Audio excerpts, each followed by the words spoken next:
Welcome to the YouTube channel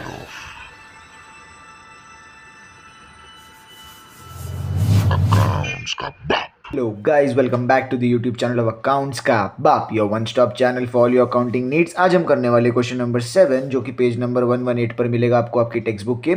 शुरू करते हैं। From the following transaction of receipt and payment account of Pawan Putra Hanuma है दिया हुआ, तो हनुमा व्यायामशाला, तो यहाँ पे अपन का इन द बुक्स ऑफ आ जाएगा, पूरा लिखना पड़ेगा आपको। पवन पुत्र हनुमा है क्वेश्चन में, तो आपको भी हनुमा ही लिखना है, हनुमान जी मत कर देना। व्यायामशाला, व्यायामशाला, डन। सेकेंडली, अब अपन को जो सम स्टार्ट करना होता है उसमें एक चीज़ क्या देखनी होती है, रिसीट एंड पेमेंट अकाउंट की डेट। आपका पहला स्टेप क्या होता है? First step is date column. तो आप सबसे पहले बनाओगे डेट कॉलम। मैं यहाँ पर इनकम के साइड नीचे ही बना देता हूँ, आपको अलग से वर्किंग नोट में बनाना है इसको, या फिर यहाँ बनाओगे तो भी कोई मार्क्स कटेंगे नहीं। डेट कॉलम के अंदर सबसे पहले आप प्रीवियस ईयर लिखोगे, एक लाइन छोड़ के करंट ईयर लिखोगे ना। रिसीट एंड पेमेंट अकाउंट की डेट क्या है? 31 मार्च 2019। दैट मीन्स आपका जो करंट ईयर है वो शुरू हुआ होगा 2018 में और ख़त्म हुआ 2019 में, तो आपका करंट ईयर होगा 18-19 एंड उसके हिसाब से आपका प्रीवियस ईयर होगा 17-18। अगर ये बात है तो यहाँ पर इस साल का अंत कब होगा? 31 मार्च 2018 पे, और इसका अंत होगा 31 मार्च 2019 पे। इसके हिसाब से अपन डेट्स डालेंगे। जो करंट ईयर की डेट होती है 31 मार्च 2019, वो इनकम एंड एक्सपेंडिचर अकाउंट में जाएगा 31 मार्च 2019। सिमिलरली बैलेंस शीट का जो क्लोजिंग बैलेंस शीट होता है 31 मार्च 2019 वहाँ जाएगा, और ओपनिंग बैलेंस शीट में आप 2018 लिखोगे। That's it. ये आपका फर्स्ट स्टेप था। सेकंड स्टेप है सब्सक्रिप्शन। तो सम के अंदर अपन सब्सक्रिप्शन को ढूंढेंगे। ये रहा सब्सक्रिप्शन। सब्सक्रिप्शन आपका इनकम होता है, तो आप इनकम साइड पे जाओगे और लिखोगे by subscription. Okay, now amount यहाँ पर कितना आएगा तो ध्यान से देखते हैं। अपन को सब्सक्रिप्शन का जब भी इस तरीके से फॉर्मेट दिया होता है तो जो बाहर के साइड पे अमाउंट होता है उसको लिखा जाता है। यहाँ पे आ जाएगा 18,410 का अमाउंट। अब जब दो ऐसे ईयर्स दिए रहेंगे तो उसमें आपको करंट ईयर ढूंढना होगा। तो what is your current year? मैंने यहाँ पे डेट कॉलम बनाया हुआ है। यहाँ पे करंट ईयर मैंने क्या लिखा हुआ है? 18-19। दैट मीन्स इसके अंदर जो 18-19 है उसको करंट ईयर माना जाएगा 18,000 का, और उसको डब्बा बना के मैं क्या करूँगा? साइड में रख दूंगा। अब इसको मुझे कुछ भी नहीं करना है, ठीक है, ये एज इट इज़ रहेगा, पड़ा रहेगा।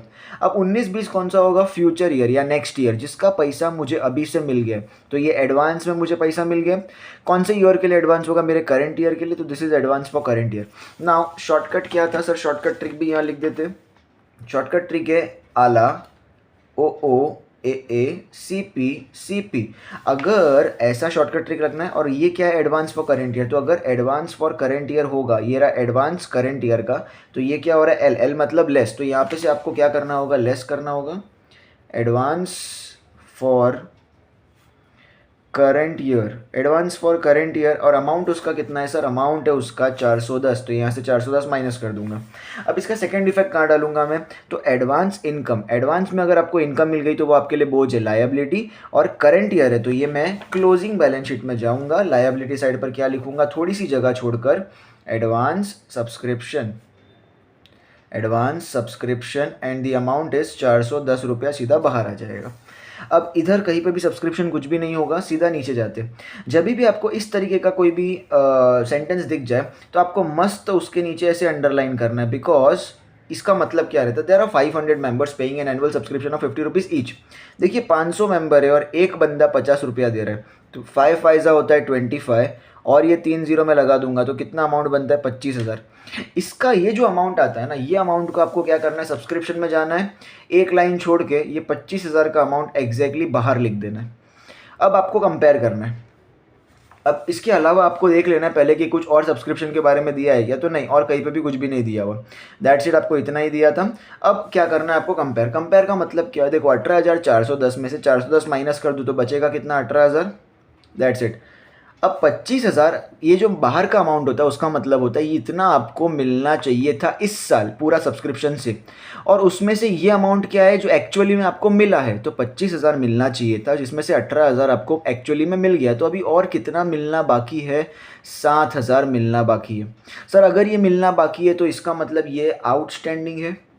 अच्छा, आउटस्टैंडिंग है कौन से ईयर के लिए? मेरे इस साल मुझे मिलना बाकी है ना, तो ये है आउटस्टैंडिंग फॉर करेंट ईयर। अब ज़रा कॉमन सेंस लगाना, आपने 18 में 7 को प्लस किया कि माइनस किया? ऑफ कोर्स प्लस किया, तो यहाँ पे मैं प्लस करूंगा। तो outstanding for current year actually में अगर अपन ये ना भी लगाए तो ट्रिक क्या थी, ये देखो आउटस्टैंडिंग करंट ईयर क्या हो रहा है, ए मतलब ऐड, तो यहाँ पे जाके आपको outstanding for current year 7000 add करना था। इसका second effect outstanding income, outstanding income मतलब पैसा मिलना बाकी है, तो ये कहाँ डालोगे आप, असेट में। करंट ईयर है तो क्लोजिंग बैलेंस शीट में जाओगे और क्या करोगे आप, आउटस्टैंडिंग सब्सक्रिप्शन असेट के अंदर लिखोगे ऐसे, आउटस्टैंडिंग सब्सक्रिप्शन अमाउंट है 7000 जो कि यहाँ पे लिख दिया जाएगा, दैट्स इट। उसके अलावा सब्सक्रिप्शन हो गया। सब्सक्रिप्शन होने के बाद आपका थर्ड स्टेप होता है ओपनिंग बैलेंस शीट बनाना, ताकि आप कैपिटल फंड ढूंढ सको। बट ध्यान से देखना, तो मुझे 7th एडजस्टमेंट में कैपिटल फंड एज ऑन 1 अप्रैल, 1 अप्रैल का मतलब है साल का बिगिनिंग, तो साल के बिगिनिंग के अंदर जितना कैपिटल फंड बनता है 70,000 रुपये का, वो ऑलरेडी दे के रखा हुआ है। तो अगर मुझे कैपिटल फंड दे के रखा हुआ है तो क्या मुझे ओपनिंग बैलेंस शीट बनाने की ज़रूरत है? नहीं। अब क्या करता हूँ, फोर्थ स्टेप के अंदर मैं ऊपर वाली बैलेंस शीट से नीचे वाली बैलेंस शीट में जो भी चीज़ ट्रांसफर होगी उसको ट्रांसफर कर दूंगा। तो सबसे पहले तो मेरी कैपिटल फंड ही होती है ना, तो कैपिटल फंड को मैं ट्रांसफ़र करता हूँ। कैपिटल फंड 70,000 और नीचे मैं अंदर की तरफ लिखूंगा और उसके नीचे जगह छोड़ दूंगा, ठीक है। अब शुरू करते हैं सम को। बाकी फिफ्थ स्टेप क्या बोलता है कि भाई बाकी पूरा सम एज इट इज लिखो। तो रिसीट साइड पे आपको जो भी चीज़ मिलेगी वो या तो इनकम होगी या तो लायबिलिटी होगी, एंड पेमेंट पे कुछ भी मिलेगा तो वो एक्सपेंस या तो एसेट हो सकता है। तो शुरू करते हैं। ये है to balance brought down cash in hand 5,000 रुपये का। इसका मतलब क्या होता है कि साल की शुरुआत मतलब ओपनिंग बैलेंस शीट में साल की शुरुआत में तुम्हारे पास रोकड़ा कितना था। अब इसका ज़रूरत क्यों नहीं पड़ेगा, क्योंकि ओपनिंग बैलेंस शीट को अपन को बनाना नहीं है तो इसकी ज़रूरत नहीं पड़ेगी, तो इसको हटा देते हैं। नेक्स्ट है सब्सक्रिप्शन। सब्सक्रिप्शन ऑलरेडी मेरा हो चुका है। अब आता है डोनेशंस। डोनेशंस इनकम मानते हैं अभी के लिए अपन। Receipt from entertainment income, interest से इनकम होगा, एंट्रेंस फीस से इनकम होगा। सैलरीज आपका एक्सपेंस होता है, entertainment expense expense, sundry expense expense, electricity expense, charges expense. Rent से एक्सपेंस होगा। इन्वेस्टमेंट आपके लिए एसेट होता है। प्रिंटिंग एंड स्टेशनरी एक्सपेंस होता है। पोस्टेज एक्सपेंस होता है। फिक्स डिपॉजिट आपके लिए एसेट होता है। Now by balance carried down cash in and cash at bank जो दिया है वो आपके लिए साल के अंत में कितना पैसा आपके पास बच गया, तो इसको आप कहाँ डालते हो, क्लोजिंग बैलेंस शीट के अंदर डालते हो, ठीक है। अब जाते हैं, ये फर्स्ट वाला हो चुका है। Outstanding salary was 1200। देखो आउटस्टैंडिंग तो बोला है बट ईयर नहीं बोला, करंट ईयर के प्रीवियस ईयर, तो आप क्या मानोगे उसको, करंट ईयर, एंड सैलरी को जाके टिक मार्क कर दोगे। दी असेट्स ऑन 1 अप्रैल 2018। देखो साल के शुरुआत में बिगिनिंग के अंदर आपके पास दो असेट थे, बिल्डिंग और फर्नीचर। अगर साल की शुरुआत में थे तो साल के अंत में भी आप उसको कैरी फॉरवर्ड तो करोगे। तो पहले मैं इसको कैरी फॉरवर्ड करता हूँ कि भाई मेरे पास साल के अंत में बिल्डिंग था और मेरे पास फर्नीचर भी था। मेरे पास बिल्डिंग था 50,000 का जो कि मैं अंदर ही लिख दूंगा, और फर्नीचर था मेरे पास 15,000 का जो कि मैं अंदर लिख दूंगा, ठीक है। ओके। Provide depreciation. तो डेप्रीसिएशन करना है तो मेरे को इन्हीं दोनों को टिक मार्क करना पड़ेगा। आगे जाते 50% entrance fees to be capitalise. तो मैं एंट्रेंस फीस को जिसको मैंने इनकम माना था वो 50% इनकम रहेगी, पर बाकी का 50% क्या बन जाएगा, कैपिटल फंड, मतलब कैपिटल फंड में जाके ऐड होएगा। आगे बोल रहा है interest on investment 5% per annum is accrued for 6 month. तो इंटरेस्ट ऑन इन्वेस्टमेंट ऐसा कुछ दिख रहा है, ये रहा इंटरेस्ट, इसको टिक मार्क कर दो और यहाँ पे इन्वेस्टमेंट को भी टिक मार्क कर दो, ठीक है। आगे बोल रहा है कैपिटल फंड जो कि अपन ऑलरेडी ले चुके। शुरू करते हैं सम को। सबसे पहले अपन को क्या बोल रहा है, ये नहीं लेना ये नहीं लेना। डोनेशंस, डोनेशंस 6,000 के आपकी क्या है, इनकम। तो आप इनकम साइड पे जाओगे और लिखोगे by donations. By donations amount है 6,000 रुपये। नेक्स्ट है receipt from entertainment. Receipt from entertainment ये भी आपकी इनकम है, तो यहाँ पे पूरा लिखा जाएगा by receipts from entertainment. Amount है 5,400, यहाँ पे आ जाएगा 5,400। इंटरेस्ट 400 है तो यहाँ पे लिखेंगे बाय इंटरेस्ट। अमाउंट 400 है तो इसको अंदर की कॉलम में लिखूँ क्योंकि टिक मार्क है। अब एंट्रेंस फीस, तो छोड़ के जगह में क्या लिखूंगा, बाय एंट्रेंस फीस। अब इसमें बोला है 50% इनकम मानना, 50% कैपिटल फंड में जाना है, तो 50% इनकम है तो यहाँ पे लिखूंगा 50% रेवेन्यू। इनकम नहीं लिखूंगा, क्या लिखूंगा, रेवेन्यू। 6,200 का आधा कितना होता है सर, 6,200 का आधा लिखूंगा मैं 3,100 यहाँ पर, और बाकी का 3,100 कहाँ डालूंगा मैं, कैपिटल फंड के अंदर ऐड कर दूंगा। तो मैं लिखूंगा ऐड एंट्रेंस फीस 50% कैपिटलाइज, यहाँ पे आएगा 50% कैपिटलाइज, और 3,100 यहाँ पे आ जाएगा, ठीक है। अब ये तो खत्म हो गया। अब एक्सपेंसेस में सबसे पहले क्या दिया हुआ है, सैलरीज। तो 2 सैलरीज 6,000 रुपया दिया हुआ है। एक्सपेंडिचर साइड पे लिखूंगा 2 सैलरीज 6,000 मगर अंदर के कॉलम में क्योंकि टिक मार्क है। नेक्स्ट है एंटरटेनमेंट एक्सपेंसेस, एक लाइन छोड़ के लिखूंगा 2 एंटरटेनमेंट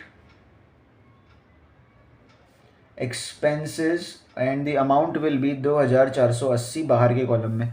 फिर है सैंड्री एक्सपेंस, तो 2 sundry expenses to sundry expenses amount है 1300 रुपया। नेक्स्ट है to electricity charges, to electricity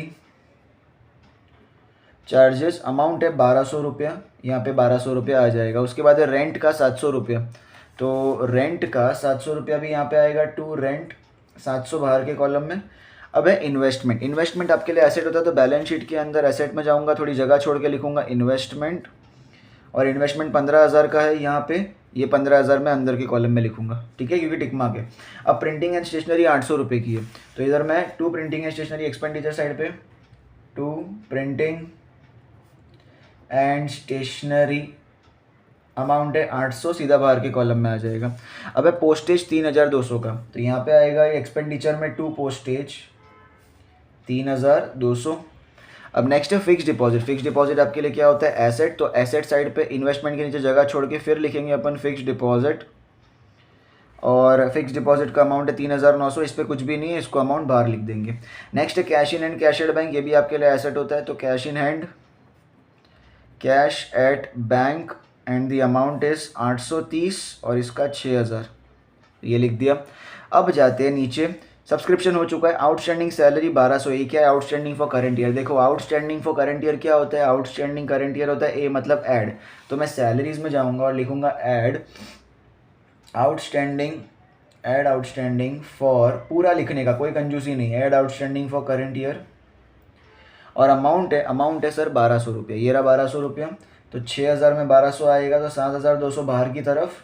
outstanding expense create आपका लायबिलिटी, क्योंकि पैसा पे करना बाकी है। अगर लायबिलिटी है तो आप उसको क्लोजिंग बैलेंस शीट में जाओगे और लिखोगे नीचे लायबिलिटी साइड पे आउटस्टैंडिंग सैलरीज, और कितना पे करना बाकी है, 1200 रुपया, दैट्स इट। अब है नीचे असेट थे आपके बिल्डिंग और फर्नीचर, उस पर क्या बोला है, डेप्रीसिएशन 5% और 10%, मतलब बिल्डिंग पे 5% और फर्नीचर पे 10%, ठीक है। तो बिल्डिंग में जाके अपन क्या लिखेंगे ना, पहले less depreciation at the rate 5% per annum, P A मतलब पर एनम, 50,000 का 10%, 5,000, 5% होगा 2,500, तो बाहर बचेगा 47,500। अब है फर्नीचर पे depreciation at the rate furniture पे 10%, at the rate 10% per annum, तो 15,000 का 10% कितना होगा, 1,500 रुपया, बाहर कितना बचेगा, 13,500 रुपया। अब डेप्रीसिएशन तो मेरे को लॉस हो गया, लॉस कहाँ जाएगा मेरा, लॉस मेरा जाएगा डेबिट साइड पे, एक्सपेंडिचर में टू डेप्रीसिएशन ऑन, ये बनेगा मेरा हेड, जिसको मैं प्रॉपर अंडरलाइन करूँगा। नीचे आएगा मेरा बिल्डिंग के नीचे आएगा फर्नीचर, बिल्डिंग के अंदर अमाउंट है मेरा 2,500 रुपये का, और फर्नीचर के अंदर अमाउंट है मेरा 1,500 रुपये का लॉस, टोटल मिला के 2,500 प्लस 1,500, 4,000 रुपये का डेप्रीसिएशन से लॉस हो गया मेरे को।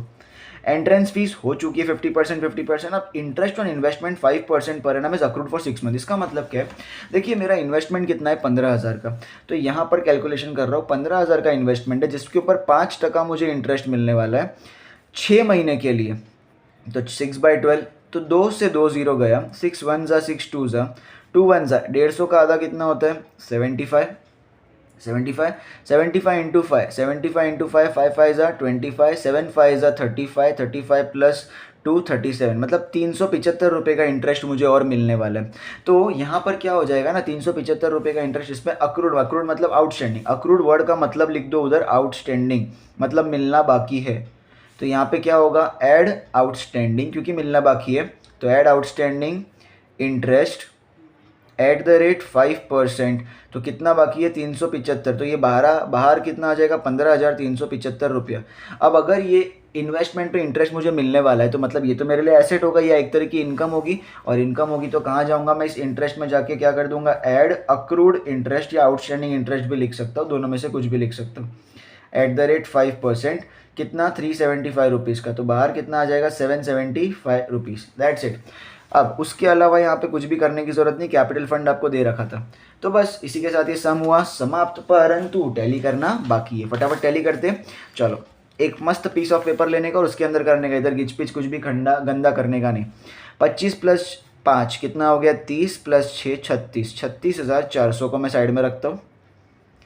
अच्छा, 3,700 प्लस 100 875, तो 3,875 प्लस करते तो ये 12, ये 10 और ये 40, 40,275 का यहाँ पे टोटल आया। यहाँ पे देखते, 7 + 2 9,680, तो 9,680, ये 2,500, 2,500 साइड में रखो, 700 + 800 1500, 1500 + 200 1700, 1700 + 3 4,700, 4,700 साइड में रखो, और ये 4,000, 0 इधर 8, 6 + 5 11 + 7 18, 9 10 और ये 20, 20,880। ये इसमें से क्या होगा माइनस, तो 20,880 को इसमें से माइनस करूँगा तो 5, 17 में से 8 गया तो करीब 9 बचेगा, इधर 9 इधर 11, 11 में से 8 गया तो 3 बचेगा, इधर 9 इधर 1, 19,395। देखो यहाँ पे टेक्स्ट बुक के अंदर आपको नीचे दिया हुआ रहता है